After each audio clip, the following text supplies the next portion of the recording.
Graduate from prestigious Maulana Medical College, as I said, and after completing her masters in dermatology, she perfected her skills in cosmetic dermatology and lasers.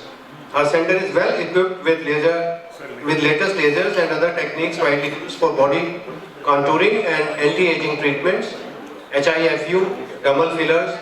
We had a wonderful talk from her recently in the forum. Her desire to offer the latest and most effective skin care and beauty procedures, for which she constantly updates her techniques and extensive knowledge of the subject by attending training workshops, seminars, etc. She is also into hair transplant. She has her own clinic in Green Park, Family Medicine Clinic, along with her dear Dr. Manish Gupta, her eminent physician mother, Dr. Meeta Gupta, and I would say Dr. Lipy Gupta's legendary father-in-law, Dr. Ansraj Gupta, the father of NCV in Delhi. She is a very, very good skin specialist, as most of us have experienced personally. Without any more time, I request Dr. Lipy Gupta ma'am to take us through this important topic of preventive dermatology. Lovely introduction, and really thanks for inviting me on this podium. Dr. Sushil, I really congratulate you for this wonderful incorporation of many doctors in the forum, and it's a talk in which we are moving from one specialty to other, and we are listening about the preventive aspect of each specialty. So I'll be dealing about preventive dermatology, and as we all know that as dermatologists we specialize in skin care. But as healthcare providers, we treat our patients with a holistic and a caring approach that includes prevention. So when we are counseling a patient, prevention is a part which has to be told to the patient, because we don't want the patient to suffer that same problem again and again. So rather than just writing a prescription, certain few points about the importance of prevention and what important steps the patient should take should always be included in our counseling.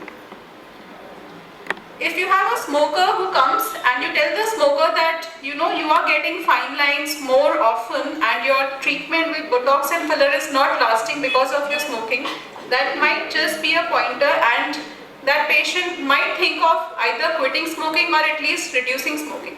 So that is an important aspect of prevention which you have introduced to a patient.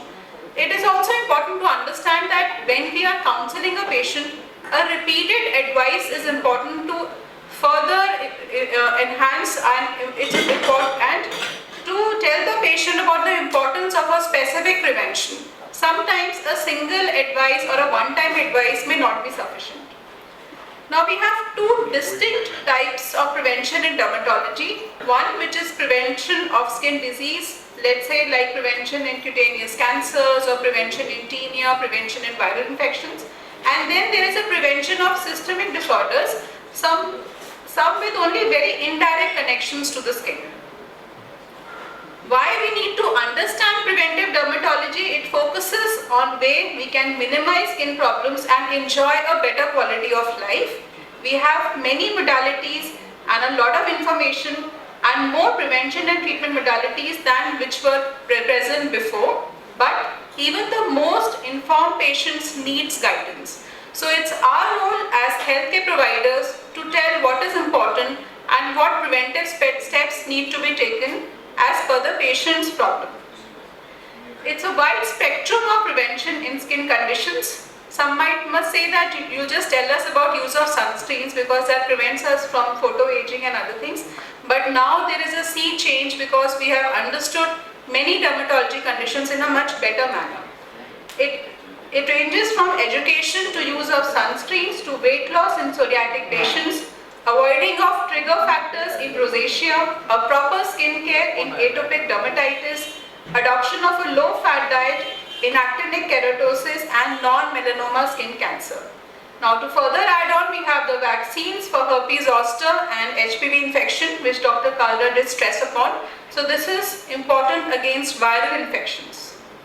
Now what are the main triggers? We have sun, which is the main factor which causes photoaging, and we cannot reduce its exposure. We can just limit the amount of damage it is causing to our skin, nicotine and alcohol use, excess weight, restricted mobility and exercise, improper nutrition, improper hygiene, lack of immunizations and inadequate cosmetic repair. Now coming to stress, relaxation and general well-being, stress can be both a consequence and an instigator of disease. You can have a person who might come with hair loss and stress is causing it and the hair loss is further adding to the stress. So when you ask the history of the patient that what is triggering your hair fall, are you having any other problem? The patient says I'm fit and fine, otherwise it's just the hair fall which is causing stress to me. So it's a vicious cycle. It's a complex interplay between stressors, the central nervous system, the endocrine system, immune function and skin. In many dermatology conditions, we have seen that stress increases a lot of free radical generation and that causes further aggravation of problems. When we give the patient oral antioxidants or other molecules which work on these pathways, we see a better result in the outcome. Mind-body interventions which include relaxation, meditation, guided imagery, biofeedback and hypnosis have shown a improvement in variety of conditions. Coming to smoking, obesity, nutrition, sun and skin. Smoking, exposure to UV radiation, obesity and poor nutrition can lead to a number of dermatology issues. Specific damage to skin can cause malignant melanoma, lip cancer, squamous cell, basal cell carcinoma, sunburn, photoaging, psoriasis and many other photodermatology related conditions. The effects of UV radiation are broadly divided into certain acute and certain chronic effects. In the acute effects, we can have erythema, edema with skin blistering, acanthosis and dermal thickening and other photodermatosis, whereas in chronic effects we have actinic keratosis and other malignancies. Now the specific UV spectrum for sunburn may not be the same for the development of melanoma. Coming to prevention. Now how we can limit or restrict the amount of photo-induced losses which are happening on the skin. Avoid peak sunlight hours from 10 to 3. Avoid artificial sources of UV radiation. Be aware of photosensitizing medication which you might be using, which might further aggravate your sun damage. Use a sunscreen which is above 30 SPF. It's important that not only that you are using a sunscreen, how properly you are using a sunscreen, what is the adequate quantity which needs to be applied, and the importance that it's effective for only 3 to 4 hours and then you need to reapply it. Using sunscreen on cloudy days, sometimes we often have this query that I'm going out on a cloudy day, so there is no sun, but that doesn't mean that there is no UV light. So your sunscreen is broadly protecting you against UVA, UVB and infrared light, and it needs to be applied on the skin even on a cloudy day. Then other photoprotective measures like sunglasses, hats and protective clothing should be used while you are going out in the sun. Inspect skin monthly changes for any skin changes. Now important is if you have moles which are showing an abnormal increase in size, bleeding, or you see that there is a change in the color or the texture, that needs an intervention. And for patients who have precancerous lesions like actinic keratosis, a regular follow-up is needed. This we have already covered. Important is that when a person is constantly using sunscreen, the amount of vitamin D synthesis will definitely be reduced. So in such patients, oral vitamin D supplementation should also be given. Coming to the second problem, xerosis, which we commonly understand as dryness. Now preventing dry skin, avoiding contact with irritant substances and regular application of moisturizers and emollients is important. Now you can have a moisturizer which can range from a typical coconut oil to something which is very complex. What most important is to understand is the regularity of usage and emphasizing that it has to be used daily in your regime.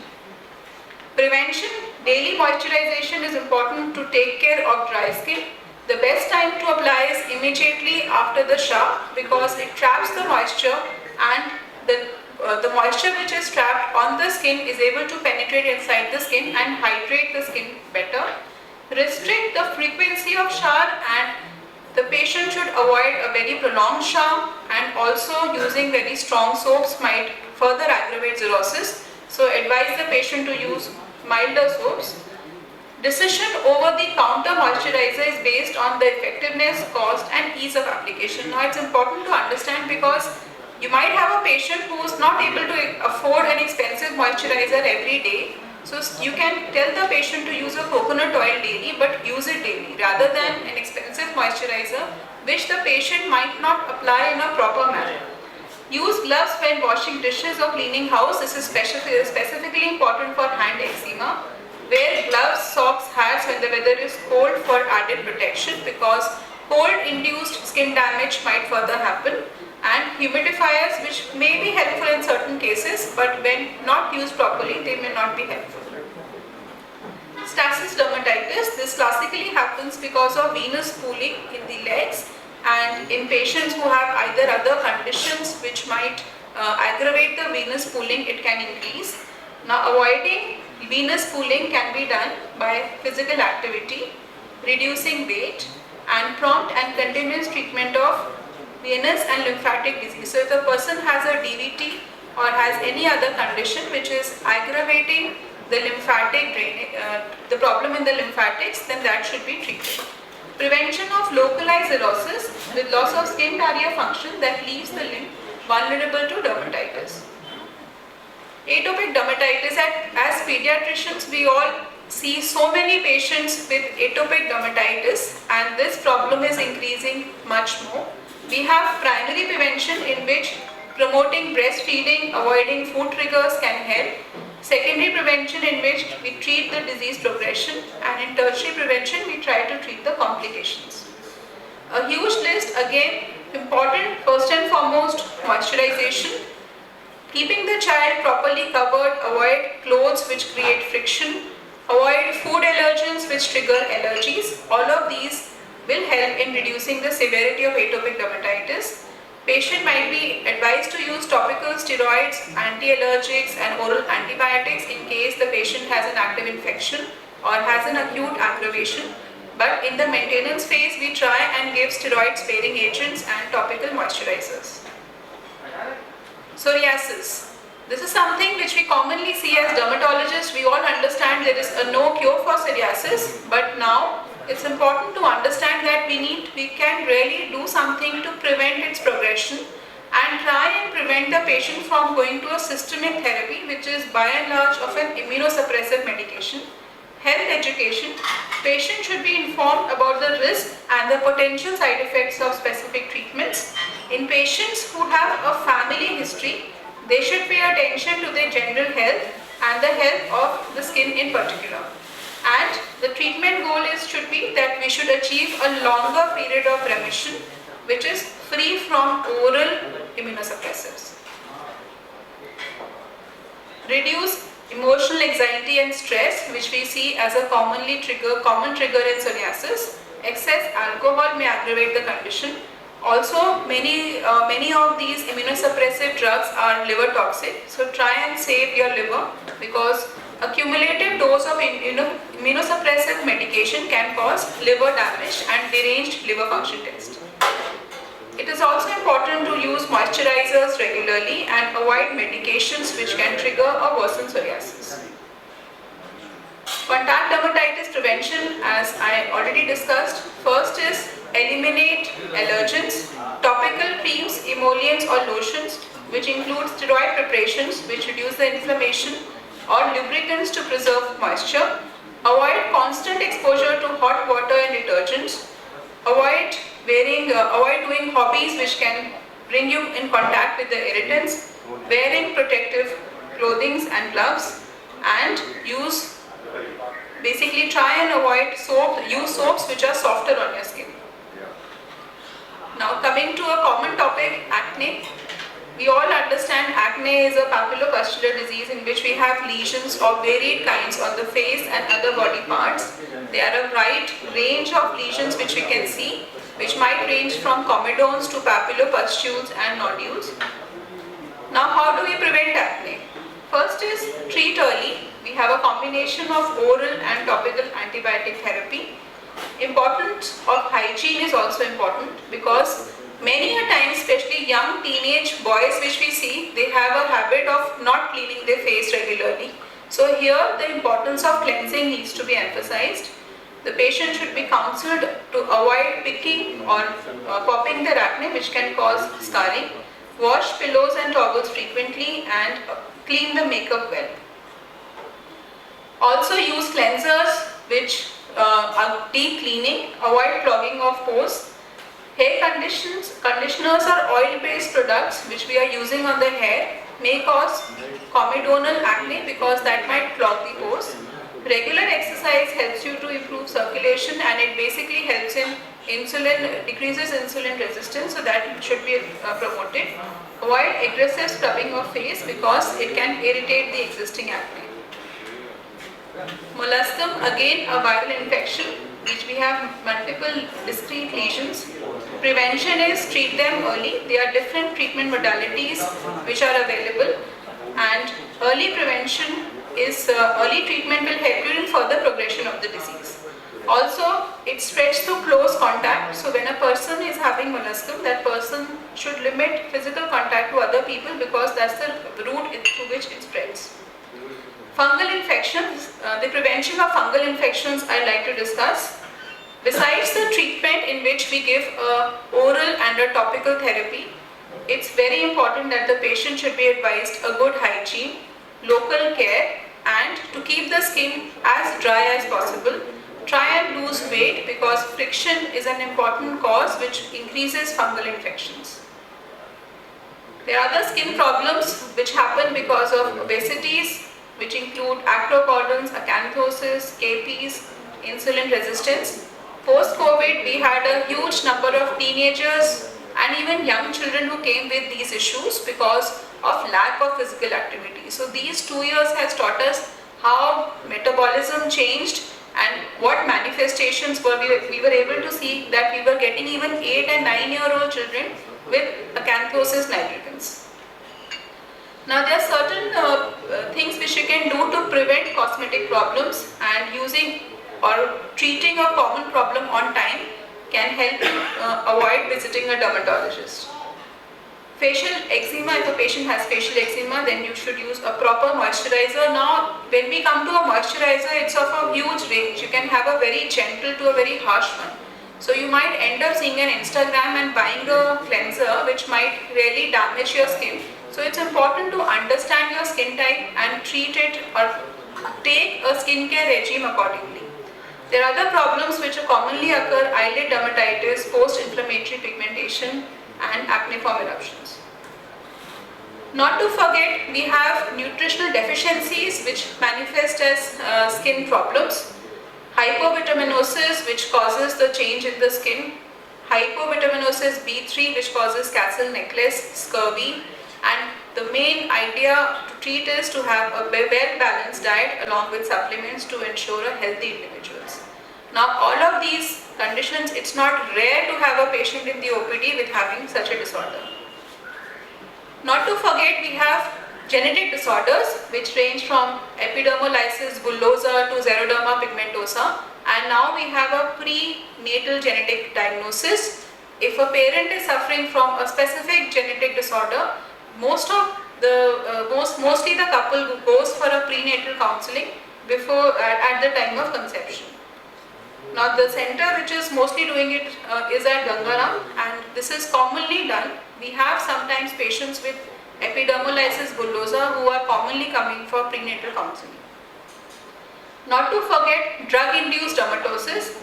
It can be just a rash when you start an ATT to something like a severe erythema multiforme or Stevens-Johnson.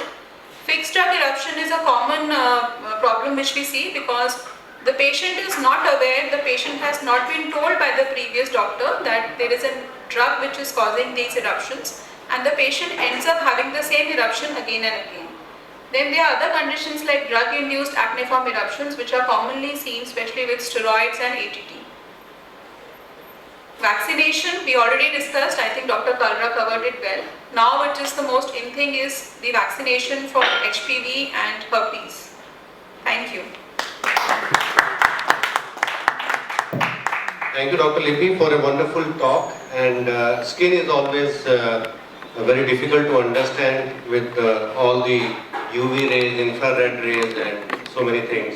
I think the best thing is when I want to get my patient prevented from having a skin disease, refer the case to you.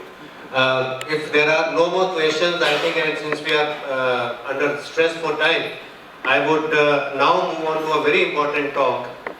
Thank you very much. I need to call Dr. Ashok Arya sir to felicitate Dr. Lipy with a